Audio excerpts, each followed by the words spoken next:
The ultimate competition.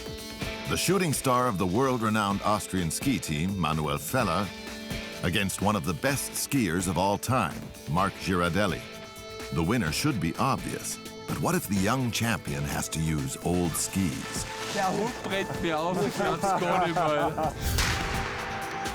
What if one of the fastest speed skaters in the world had to race with skates from the 1960s?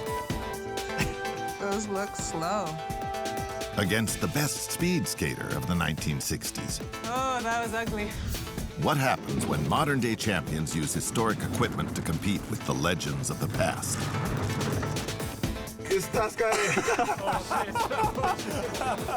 True heroes. How has sports equipment changed over time? And what impact has this had on the performance of the athletes using it? Oh my goodness! Can a modern athlete with old equipment challenge the records set in the past? This is a replica of Bobby Hall's stick. What do you think? Piece of lumber. Piece of lumber. The renowned sports scientist Steve Haake will investigate all of these questions. It is the battle of the ages, the champions of today against the legends of the past. They are the best of the best. Combined, our 6 athletes have won more than 70 medals at the Olympics, the Paralympics, and the World Championships. Steve begins his experiment on Tyrol's Kaunertaler Glacier in the Austrian mountains. Here, Steve meets a young man with a promising future. Manuel Feller is the Austrian ski team's resident daredevil. Oh, fantastic. Oh. You make it look so easy. Oh, it's not so easy, but easier than the most races because it's a little bit softer than normally. Yeah. But still nice to ski. Yeah, good place to train. Of course. Yeah. Love it. Yeah. I now have a surprise for you. Steve plans to compare Manuel's giant slalom abilities with those of a past legend. Marc Girardelli ist wirklich in bestechender Form. Führung. In the 1980s and 1990s, Marc Girardelli was skiing's greatest star. His legendary winning times can no longer act as a benchmark, as the courses and the weather are constantly changing. Although a historical comparison is not possible, it is possible to invite the legend to compete in the present day. Oh my God. Do you recognize this person? Yeah. Hey, Manuel, meet Marc Girardelli. Hey, Manuel. What are you doing here? Nice to see you on my racetrack. 30 years ago, I was racing and training here. 30 years ago, this is actually my track. Oh, wow. We familiarized it, so it was just a closed glacier, and we started train on this side of the mountain with the ski-doo. In order to keep the competition fair, the old master and the young challenger have to ski the same course on the same day, using both old and new skis.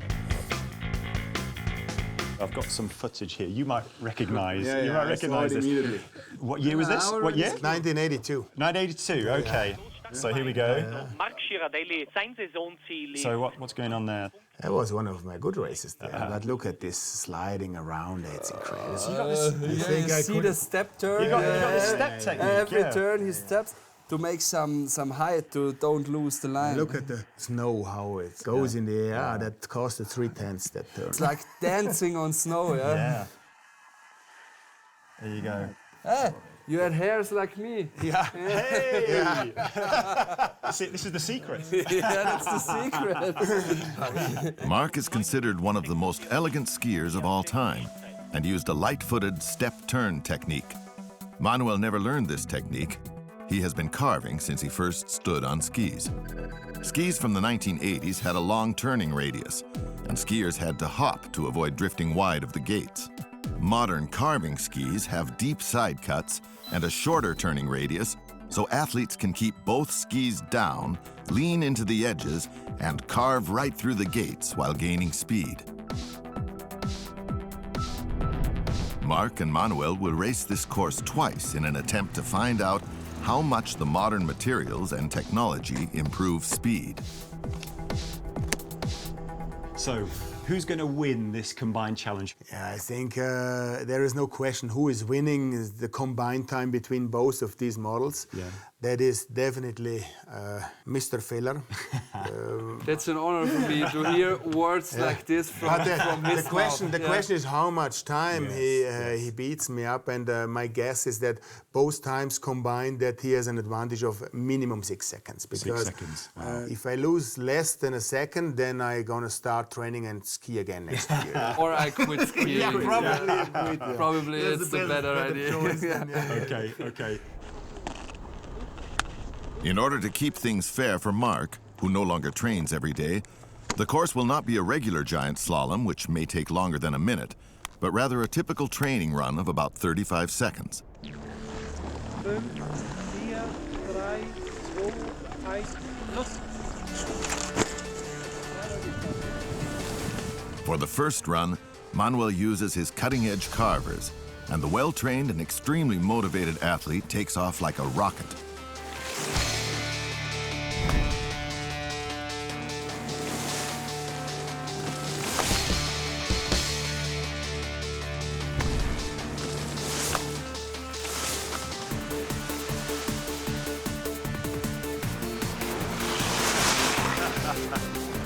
Then it is Mark's turn on the skis from the 1980s.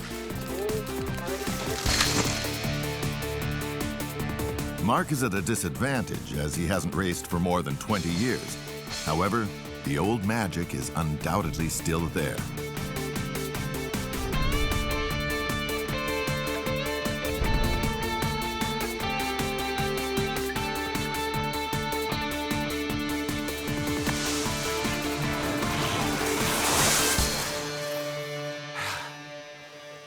Kommen wir wie 30 Jahre zurückversetzt vor. Hey, cool, oder? Das heißt, du fühlst dich 30 Jahre jünger, oder? Nicht ganz.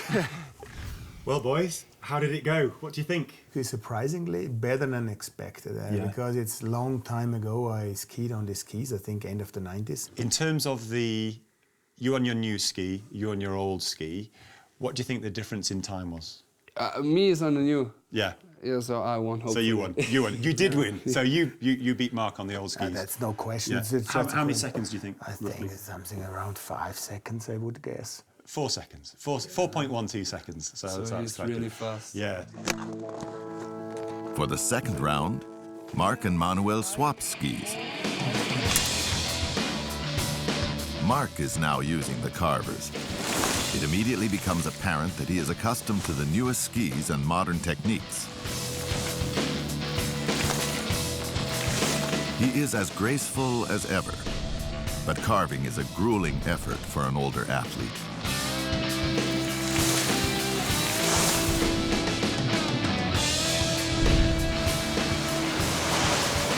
Der Hut brennt mir auf. Mir fehlt die Kraft. Mir fehlt die Kraft, ich halte den Druck nicht aus. Alter, was ist mit dir?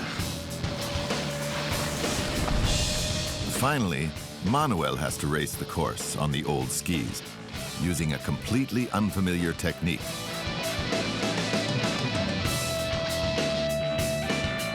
Every gate proves a challenge, and there is little sign of the elegance he is renowned for.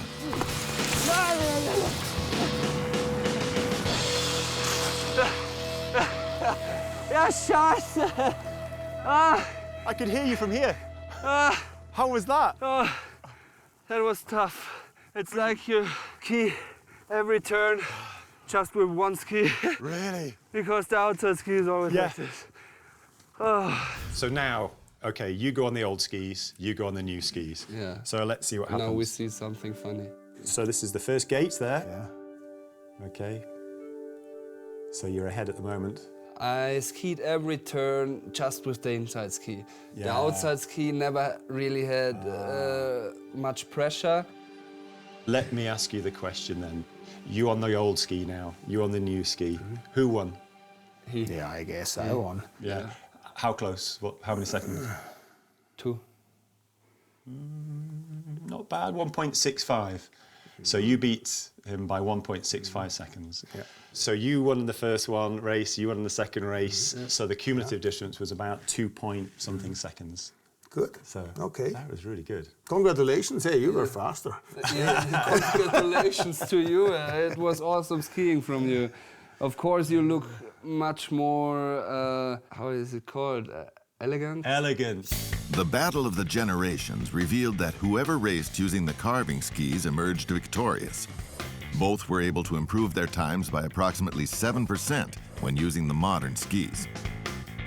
I think the only thing why I was faster on the old skis than he was because of the power. Yeah. And of course, I made my runs with the old skis just with strength and no technique, just down and fighting. Yeah. It was a fight from the start to the finish line. Yeah. And he was, if you look at me and at him, you will say he is the better skier. He's the technique, you're the power. If we turn back the time 20 or 30 years back, I think I would never have beaten him. So no. Yeah. In the next life, we make a race with the same age, huh? Okay? Steve's next stop is Canada's Olympic Oval in Calgary. New world record. One of Canada's best speed skaters, Christine Nesbitt, set a world record over 1,000 meters here in 2012.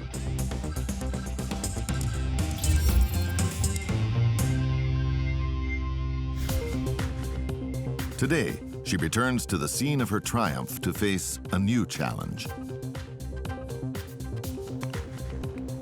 2 years ago, she retired from competition and she no longer trains regularly. However, she is prepared to race once again against the clock for Steve's investigation. Her first run takes just 9 seconds more than her world record time. You look great. You don't look tired at all. So, I want to show you something. Do you recognize this woman here? I can tell it's a Russian or former USSR. So her name is Inga Artemanova. Oh, okay. Inga Artemanova is considered one of the greatest female speed skaters of all time and was beloved by the masses. I don't know what you can tell about the technique. She doesn't look quite as refined as you. No, it's a little bit higher and very different skate. She did 1,000 meters in 1 minute and 35 seconds. And the challenge we'd like to set you is to see if you can beat that record in all the old gear, the old skates, the old suits. How do you feel about that? That's kind of cool, but also frightening. Yeah, that's a big challenge. In the Olympic Oval's workshop, a young man practices an old craft.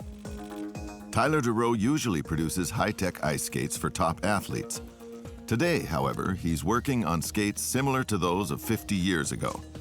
His materials are leather and thread, rather than the carbon fiber and plastic he's accustomed to. He passes the completed skates on to his brother Reese, an ice skate expert for the Canadian national team. He puts the finishing touches to them.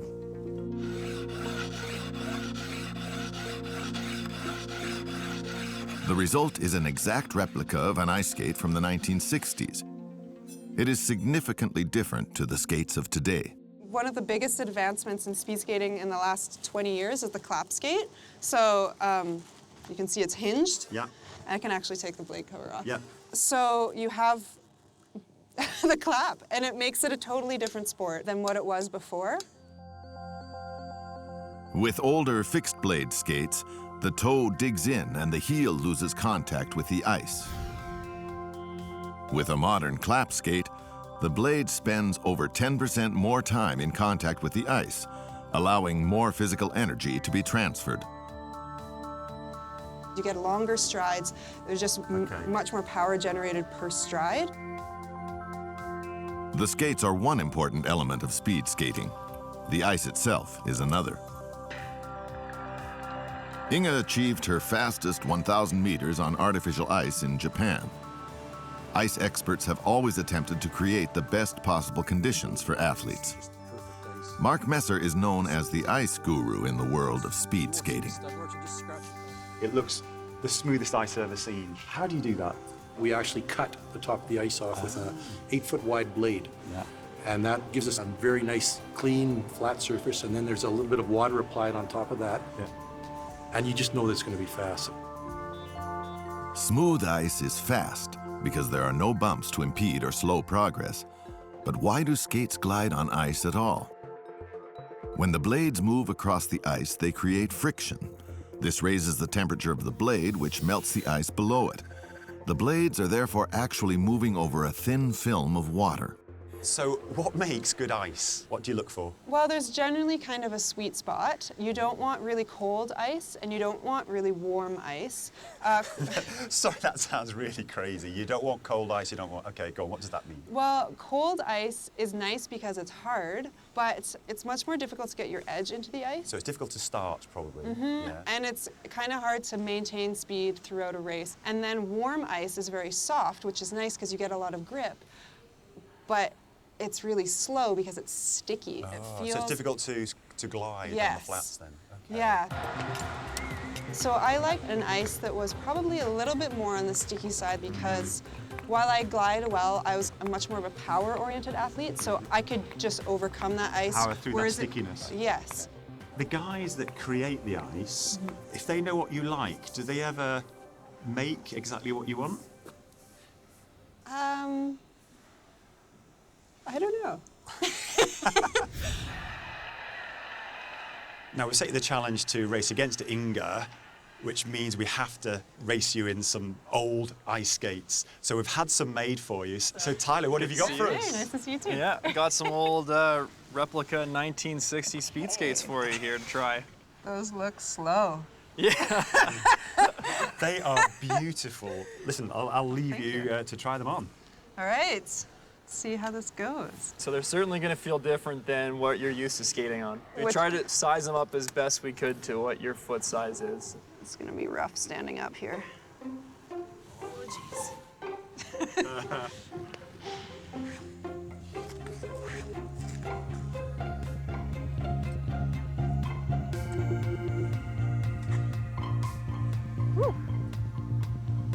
Looks like me learning to skate. She's getting confident now. Oh, wow.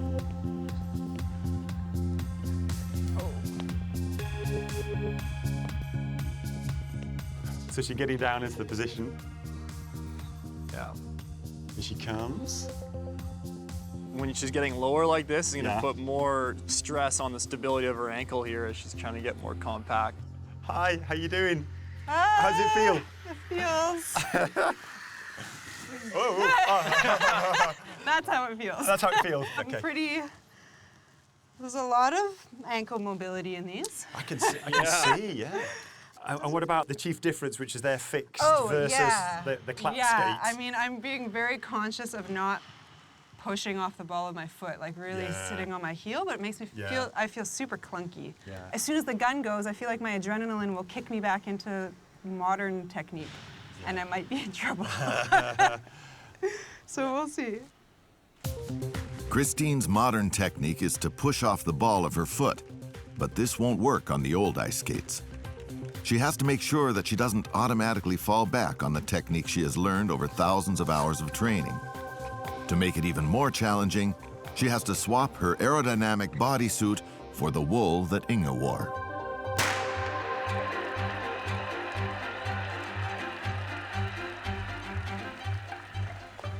Hey, look at you. Don't you look great? Thank you. How do you feel? Okay. Right. A little bit tight, and this is a drastic change from what I'm used to, but I'm kind of excited. I feel like I can get some power into the ice. I think that I can skate faster than 1:35. Yes, that's what I like to hear. Yeah. Inga's personal record over 1,000 meters was 1 minute 35 seconds. Unfortunately, the athlete passed away in 1966, so Christine will have to race on her own. Her world record is almost 22 seconds faster than that of the Soviet legend, but how will she do without her high-tech gear?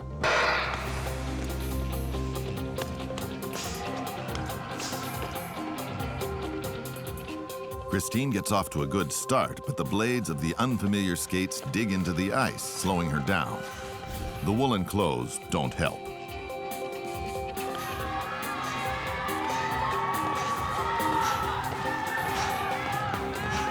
The start of the second round. Lactic acid begins to build up and the muscles tire. Will she now fall back into her familiar modern technique? So far, Christine is holding up well, but how does her time compare to that of Inge?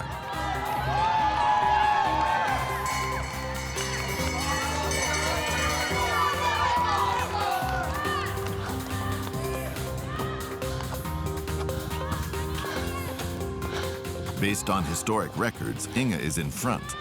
The Soviet legend is still ahead, but Christine is renowned for her iron will and strong finishes.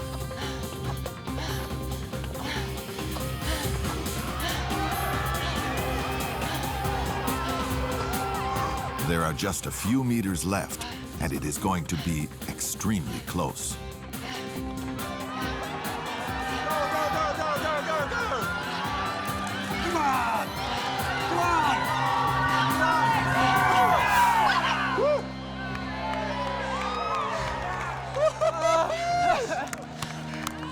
Oh, that was ugly.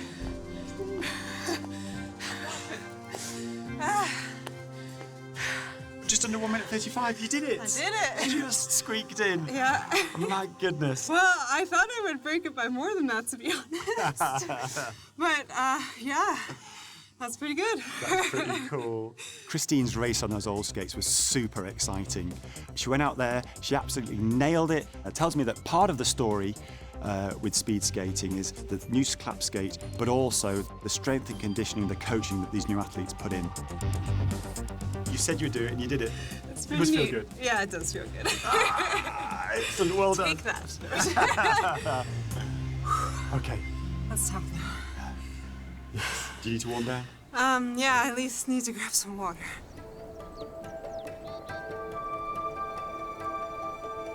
The Swiss town of St. Moritz is home to the oldest bobsleigh run in existence, and perhaps the world's best-known winter resort. Steve has come here to meet a champion in one of the fastest winter sports, bobsleigh. Max Arndt from Thüringen in Germany regularly reaches speeds of over 150 kilometers an hour. You need the perfect sleigh, an explosive start, and a pilot who knows exactly how to steer through each turn. Arndt on this day, he wins 3. He won the European Championships, and there's the final standing. In St. Moritz, bobsleigh teams are subjected to high gravitational forces. The athletes are pushed back into the sleigh at pressures equivalent to 4 times their own body weight. Despite the physical and mental strain, the pilot has to remain cool. Oh, he's got it. 126.6. Max Arndt, 2 perfect runs for the championship.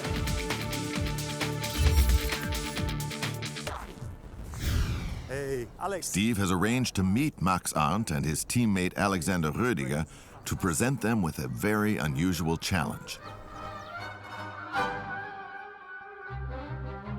The reason I wanted to bring you in here is to show you this video, so let's just press play. So this is the late 1940s. These are 2 Swiss sliders, Edric and Walla, very famous for the time. So which turns are these? These are the snake corners. Yeah. Into the sunny. Sunny, out of the sunny. Yeah. There's a lot of ice. Oh, so shaky. It's a bit shaky that, isn't Oh. it? And then the down to the fast part. Or is that fast? Is that slow? What do you think? I think it will be fast.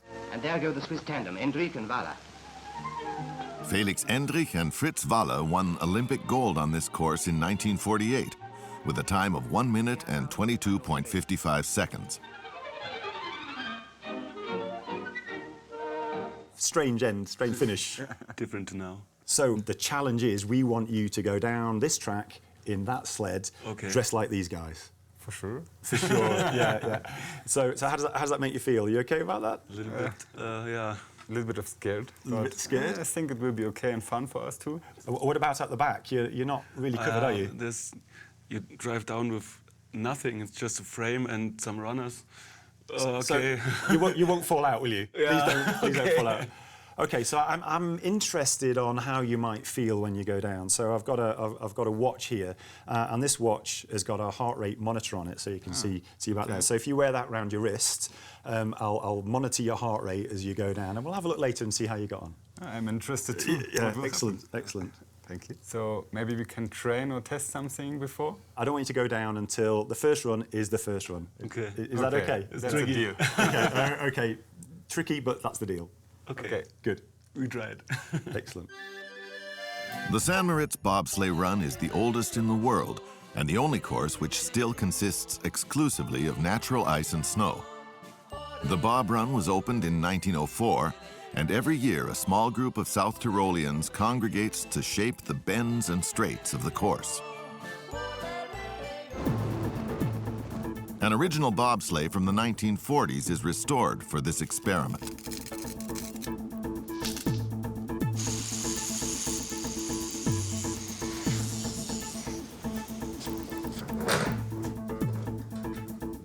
The old sleigh has a rigid frame. It is only possible to steer the front runners, which are cushioned with rubber. Modern bobsleighs all have a central pivot and no suspension at all. Why is that better than just a rigid body like this one? You have more contact to the ice. When you can change it like this, you go on the curve. The rear boat is still on the straight, and the front boat is in the curve, so it can do like this, and both parts have contact to the ice. The bob with the most contact on the ice is a fast bob. And was that the same with these old sleds? Because they looked like they might have been a bit variable.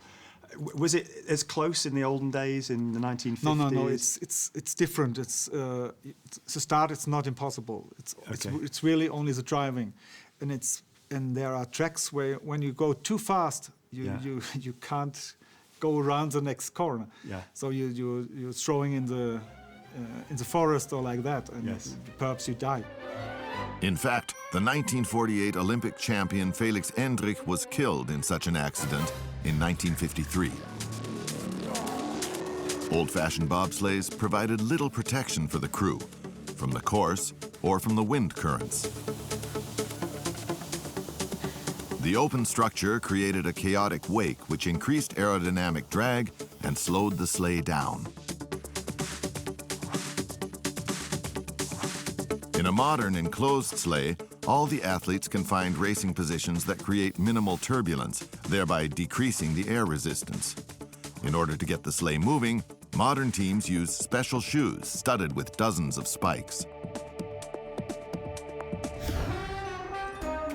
In bobsleigh's early days, the athletes had very little special equipment, and the courses lacked several safety features that are now mandatory. And we can just see these pictures of some crashes, slow motion crashes, and it looks horrible. It's really crazy. So, and they go really high. So is that the horseshoe? I think so, yes. See, so they nearly went over the top there. What are the new features of the track here that stop you? New features in here, you see on the roof, there are some safety bands. So what happens when you hit the board at the top? Yes, you get some hits and the sled comes down. So they don't go out into the trees? Yeah. Naturally, the safety barriers will remain in place for the experiment, but Max and Alexander will race in an open sleigh that offers very little protection in the case of an accident. The team and the sleigh are ready, but a sudden blizzard threatens to postpone the experiment. Max and Alexander refuse to be put off. Can you really go down in this? For sure, it's a winter sport, no problem. Great, well, good luck, guys. We give our best. The two team members are wearing historic kit with light helmets and heavy footwear. It is their first race in the old bobsleigh. Max's heart is beating fast. Will the two modern champions be faster than the legends of 1948? Meine Damen und Herren, und nun sehen Sie einen Oldtimer-Schlitten am Start. Okay, here they go. Whoa, that looks so different.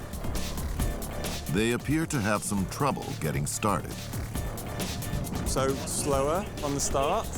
Eventually, Max is able to take control of the sleigh. After the first few bends, his heart rate has dropped to an astonishing 82 beats per minute. However, the most difficult stretches are still to come. Mit dem Schlitten aus den späten 40er Jahren. Das ist gar nicht so einfach, diesen zu lenken. Sie kommen zum Sunny-Corner. Gut, durch den Sunny durch in 35:08. The snow obscures the pilot's vision, making it difficult for him to navigate the bends. Now the team approaches the notorious horseshoe. They have to maintain control. Jetzt auf der Gerade zum Horseshoe. Horseshoe. horseshoe. Ausgangsfahrt. Oh, sliding around the corner there. Da hat es eine kleine Schiebe gegeben. Aber wunderbar geht die Fahrt weiter in der Waldpartie. 108 kilometers an hour. Crossing the finish line. The pilot's nerves of steel pay off. You look very cool. You do look cool, I have to say. True heroes. And what was it like? Scary? Scary. You have such a feeling. It's a little bit slower than the normal set, but the wind in your face, it's so fast. There's no cover? No cover. We thought it's just slow, and then, what the fuck? And then, oh my God, it's fast. It's crazy. Amazing. Could you steer it? Was the same? It's really good to steer. Okay. Some problems in front of the horseshoe, and we make some bangs because I was not so You've not broken it, I hope. No, I hope it's okay. When you went around the horseshoe, did you go high or low? What? A little bit lower than a modern sled, but it's enough with this sled. Really? Does it feel faster? Yeah. Because you can see everything? Yeah. Although the run felt incredibly fast to Max and Alexander, they were actually 4.5 seconds slower than the Swiss legends of 1948. However, Endrik and Valle had perfect weather on the day of their race. If the old legends and the modern champions had raced in the same conditions, this challenge might have been too close to call. In the old Bob, you did 1:27.01. What do you think? I think we lost some time at the start. Was there a delay or something? You have no line, so the sled don't get straight. A different situation to the modern sled. Well, let's say in your heart rate at that moment was 130. A little bit scared. But actually, as soon as you were going, your heart rate dropped to 80. Were you in the zone? You must have been... I think I've tried to move the sled the first corners, then on the straight there, and then I have a good feeling, and it was also fun. As soon as you finish, wow, heart rate shoots down. 72, you're a cool customer. Great, guys, that was really well done. Thank you very much. It was fun. Thank you. Thank you. Alpine champions share a need for speed, but the modes of transport vary greatly. Anna Schaffelhuber was born with incomplete paraplegia, but refuses to let the impairment slow her down. We can do everything what the others do, maybe something in another way. Third and bronze medal from Germany, coming 44.17, Anna Schaffelhuber. You have to win the race or you're in the fence, I think. And you have to push the limits. So Schaffelhuber, very quick. She's the reigning champion. Anna Schaffelhuber from Munich is undoubtedly the greatest para-alpine skier in the world.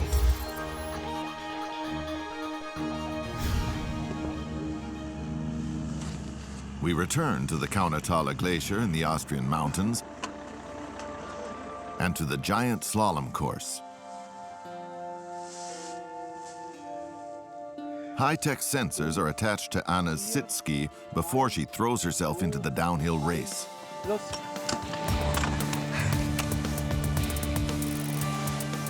Once again, the weather turns stormy for the challenge, but Anna leans into the turns at impressive angles.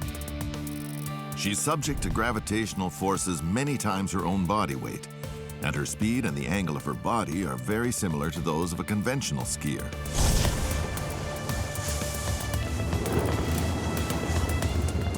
Despite the soft surface and the falling snow, she's able to reach speeds of 60 kilometers an hour.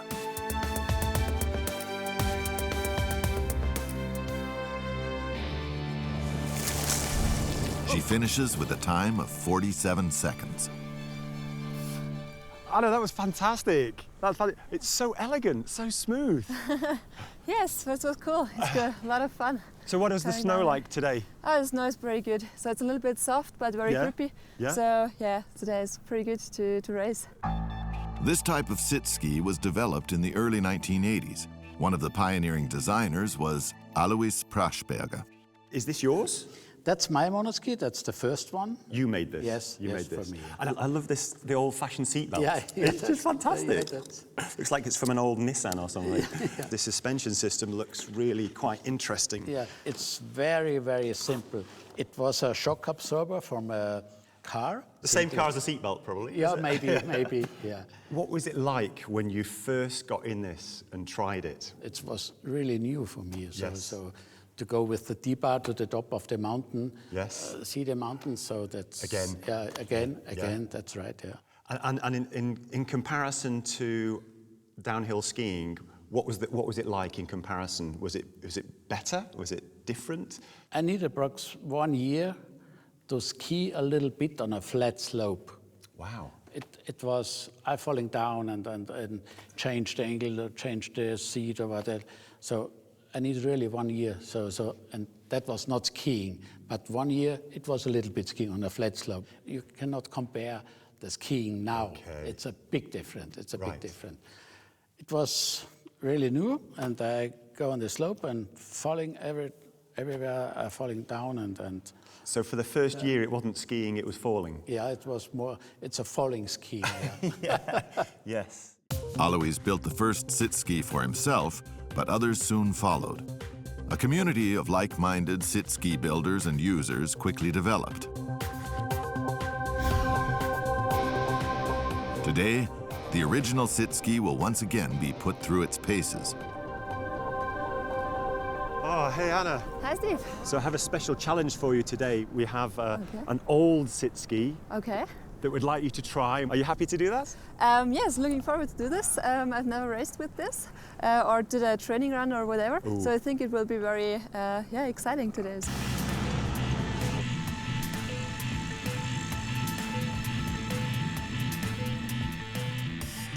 Anna exchanges her high-tech sit ski for the old prototype. The shell is too large for her, so her trainer adds some padding. Once she's strapped in, she's ready to race.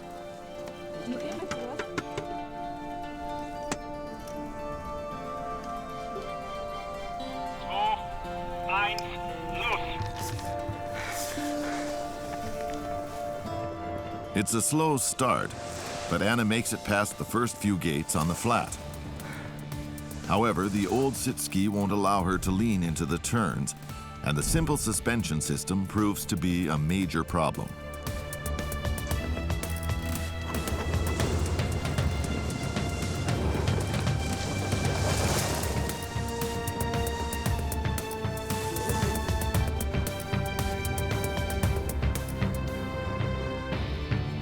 Oh my goodness! Oh my goodness. Wow. You didn't look like you enjoyed that. No. Yeah, it's a very heavy one, and it's very difficult to make your the turns where you want to make them. I think at this point you have to say, of course, that's a little bit too high for me.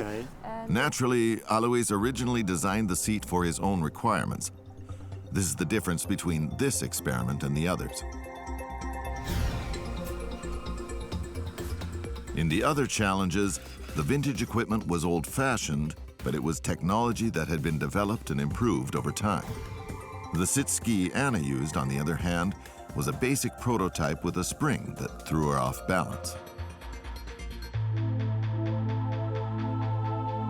Conventional skiers maintain their balance when turning by bending their knees to keep their weight forward. The simple suspension on the old sit ski doesn't allow for this. This suspension goes like this. Yes. When it's a shock, you go backward and you cannot hold the balance. Alois and the other designers solved this problem using a complex design which cushions bumps in the terrain while keeping the seat above the ski.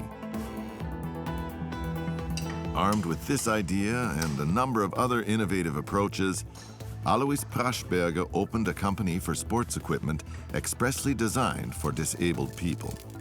Every device is adapted to the requirements of the individual athlete. It was a lot of fun today. It was very interesting and sometimes a little bit exciting to see, because I've never seen a sit ski that's they had before, or I never was sitting in there or raced or did anything else. So it was pretty interesting and it was cool, but all in all, I'm happy that I'm skiing now and not 30 years ago. Okay, as Maren, as the scientist, there's a very complex looking suspension system here. And you've got something here that says motorsport on it. So, so can you explain to me what the different parts are? Sure. What you see is the spring. That has a certain strength, which means you need a certain amount of force to compress it and then to release it again. Yeah. And that little little oil keg. Yeah, oil keg, yeah. On the back. That regulates how fast it compresses or how slowly it compresses, and the speed for the rebound. Yeah, I think every sit ski has to be optimized for the special disability. So for myself, my disability height is here. Yeah. So and that's exactly the same height of my optimized shell. That shell I have the balance, but I'm free to do with the rest of my muscles. I can do whatever I want to. It is this freedom, in combination with technology perfectly adapted to her requirements, which makes Anna's elegant skiing such a joy to watch.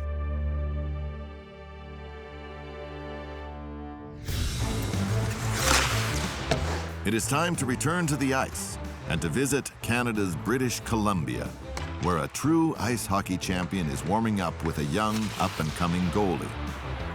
The goalie is Carter Hart, a draft pick of the NHL's Philadelphia Flyers. He faces Shea Weber. Looks across, Weber, one-timer scores! Shea Weber! All-star player of the Montreal Canadiens and the man with the hardest shot in the world's hardest ice hockey league. Hey, guys. Hey, good to meet you. Hi, I'm Steve. Hi, Steve. Shea, nice to meet you. So, Shea, what's your fastest shot ever? I think it's 108 point something. So that's about 175 kilometers an hour. My car doesn't go that fast. What's it like for you, facing this guy? At first, it was a little intimidating. Shea Weber here shooting on me, so I was a little nervous at first. So does it hurt when it hits you? Not really. I mean, if you look at the stuff that I'm wearing, it's pretty protective. The two ice hockey players have come here today to help Steve discover how technology has changed their sport. Shea will go up against one of the greatest ice hockey legends of all time, Bobby Hull, who was famous, or even notorious, for his slap shots in the 1960s.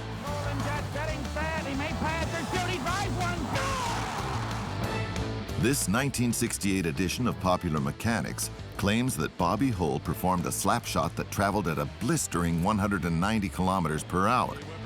Shea Weber has been awarded the NHL's hardest shot title 3 times in recent years. He does there.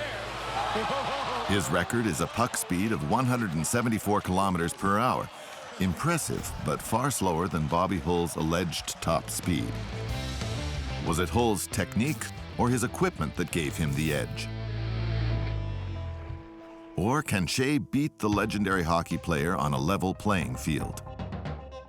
The basic principle of the slap shot has not changed over the years. A player hits the ice, allowing the stick to deform and store energy that is released onto the puck in the follow-through. The more energy the stick can store and release, the faster the shot. Hockey stick developer Yannick Paquette is on a quest to create a stick that will make the slap shot even faster. For Shea Weber, the Bauer team has created something unique. A few particularities about Shea's stick. Shea's a pretty big player, tall player. This is standard retail length stick you'll find in store. That's the length I use, for instance. This is Shea's stick. So it's probably 8 inches longer than the usual stick. Like most of the sticks used in the NHL, Shea's stick is made from exceptionally light carbon fiber. Carbon's interlocking molecules make it strong but flexible, and the stick can store 180 kilograms of force before breaking.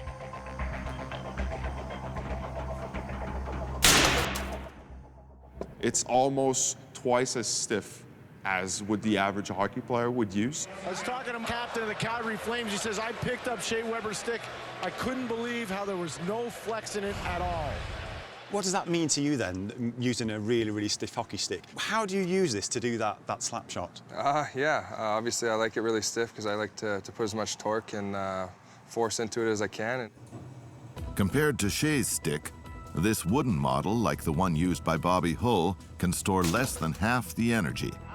And yet that never stopped him from making jaw-dropping shots. Oh, whoa, and the goalie is down. That looks like it hurt. He is out. So if that's the same speed as Shea, that's going to be pretty scary, isn't it? Some facial damage there. And it looks like he'll be able to continue. We'll wait and see. Hull combined shooting skill with aggressive play. What do you think about his technique for a start? Goes through everyone and then slap shot, no chance. Slap shot. Did that look like a slap shot that you might do? How similar did it look? That looked pretty darn good. That was, he just got over the blue line and he blew it past the goalie. For the experiment, Shea will have to use a wooden stick like the one Bobby Hull used. However, this one is missing something. Hull's stick had a strongly curved blade that improved the accuracy of his shots. He shaped this blade himself. As this hockey buff demonstrates, the method he used was anything but high-tech. This is now an exact replica of Hull's old stick, and it will go up against the goalie gear of the time. No way I'm making a blocker save with that. That is... It's like a piece of cardboard there. Piece of cardboard. What's it like on the inside there? Oh, it's just a pair of gardening gloves, really, isn't it? Pretty much, yeah. Yeah. Right, and of course, we can't do anything without a hockey stick, so Shea, let me swap that for that. This is a replica of Bobby Hull's stick. What do you think? It's a piece of lumber. Piece of lumber. This curve is amazing. Yeah, that's a nice little curve on it. So hang on, so if we just compare those two down there, what's the effect of that curve? I don't know, we'll have to see. We're going to compare you in the new kit to you guys in the old kit. How do you feel about that? Let's do it. Let's do it. Sure, let's try. You okay? Oh, yeah. In the changing room, Carter struggles into the historic padding. It's much smaller and heavier than the equipment he's used to. In order to get accustomed to the unfamiliar stick, Shea takes a few pot shots at goal. It looks like the two players are having fun. Or at least Shea is. How was it? How did that feel? A little scary at first. I think he was going a bit easy on you at first, wasn't he? He was, and I was still feeling him. Like, that got a cup in the hand, and it was like catching with my bare hand. So, how do you feel about doing a slap shot in this gear? I think I might die. Seriously, if I get one in the hand, my hand's gonna break. For this challenge, Shea will fire slap shots into an empty net as he attempts to beat Hull's reported speed of 190 kilometers per hour. How did that one feel? I feel like I almost missed it. So 83 miles an hour. So what went wrong here? Let's have a look. I hit too far behind it. The blade didn't catch up. Ah, okay. It's a good thing it's got a big curve because it pulled it back in. Is this one more forgiving if you do something wrong? I just felt like the curve pulled that one back. Yeah. My stick might have just opened up and it probably missed the net.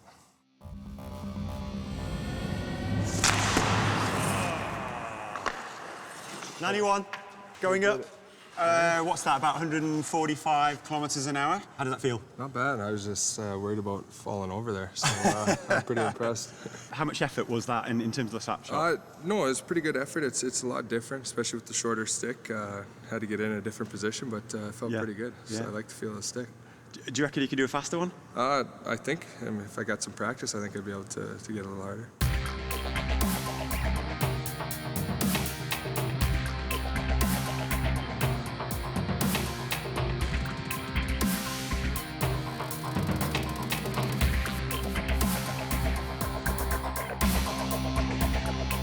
Despite his best efforts, Shea cannot achieve a puck velocity of more than 146 kilometers an hour.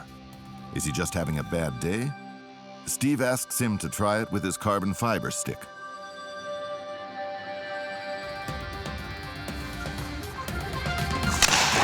Oh, that was 103 miles an hour. Oh, wow. Whoa, that was really cool. Gosh, did that feel good, that one? Yeah, it felt not bad. Not bad. How does that compare to, say, your record of 108? Didn't feel quite as pure, but it felt pretty good. Even with his high-tech gear that holds twice the energy of Bobby Hull's wooden stick, Shea comes nowhere close to the legend's speed record. Was Hull capable of superhuman feats? Or is there another explanation? At modern skills competitions, the speed of shots is measured using radar. Hull's record was measured using, well, nobody knows. The Popular Mechanics article never says how the spectacular shot was measured. How do you think you could go faster? How could you go as fast as Bobby Hull? Do we believe that record? I don't know. I'd like to see it for sure. Somebody that can shoot the puck that hard would be pretty cool. It is clear that Shea is being as diplomatic as possible, and he avoids questioning the veracity of Bobby Hull's record. Bobby Hull, go! That is understandable. Every ice hockey enthusiast has a tremendous amount of respect for the legendary player. The 190-kilometer-per-hour shot may be a myth, but the legacy of one of the greatest ice hockey players of all time is very real. The battle of the champions versus the legends has shown that modern technology has increased the abilities of athletes to the very edge of what is humanly possible. Sport is a balance between technology and athleticism. You get two things right and you can really improve performance. Those look slow. The present-day champions adapted to the old equipment surprisingly quickly. Even in a virtual contest without medals or world records, the will to win made all the difference. It is this will to win that unites the champions of today and the legends of the past. That looked pretty darn good.